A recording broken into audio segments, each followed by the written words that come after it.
So if you feel like your regular one-on-ones are just administrative burden, Necessary evils, yeah. exactly, just status updates, well, in this deep dive is your escape hatch. We've structured this whole analysis around a really powerful 8-point framework we found on the Management English blog.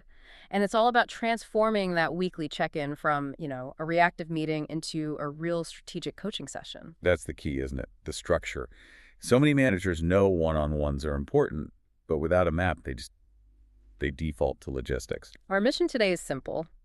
We're unpacking this roadmap to find the highest leverage questions you should be asking, the ones that turn dialogue into actual performance growth. And this material provides that map, ensures you're consistently hitting strategy, development, and innovation, not just, ticking off a task list. Okay, so let's unpack this framework. It starts off logically with point one, which is performance on job requirements. So it's looking forward at expectations, handling urgent issues. But the brilliance is how quickly it pivots. It really does. The early points handle the basics, but then there's this sharp turn midway. It starts to address management effectiveness. I mean, it requires you to look in the mirror. Point five, management leadership. It pushes managers to ask some tough questions about their own role. Like what? Well, things like, how are you managing performance issues? Or weeding out the bad ones? But it also elevates the measure to something much bigger. Are you able to get your people to do heroic things? Heroic things. Wow, that is a high bar. It is. And then right after that, after assessing your own management, the framework just expands the scope even further, pushing for innovation and best practices. Point six basically forces a competitive mindset.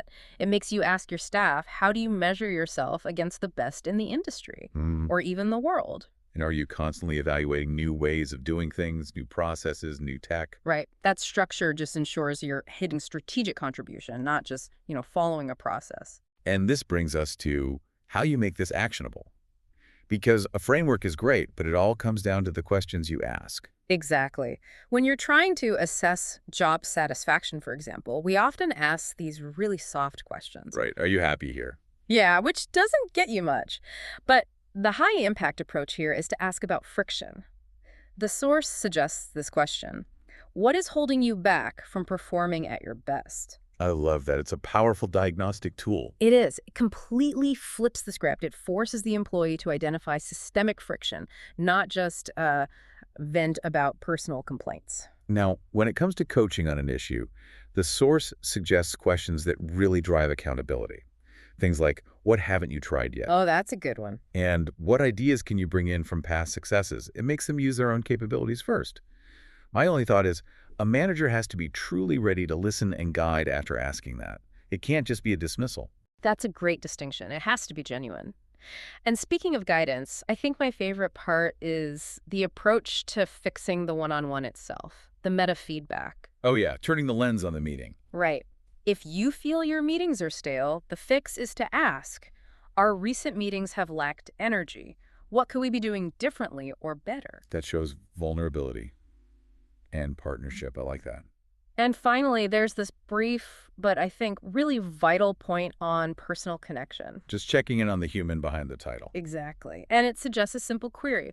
What, if anything, did you do in the past that you don't have time for right now? It's a very efficient way to flag potential burnout without, prying too much. So, if we boil this all down, what does this mean for you? The big finding is that effective one-on-ones have to balance three things: immediate performance, that's point one, Individual goals, which is point seven. and the strategic contribution to the business, point six. You have to hit all three. And if you do that, the whole management function is elevated. The goal moves beyond just checking boxes. It becomes about fostering that exceptional, even heroic performance through better development.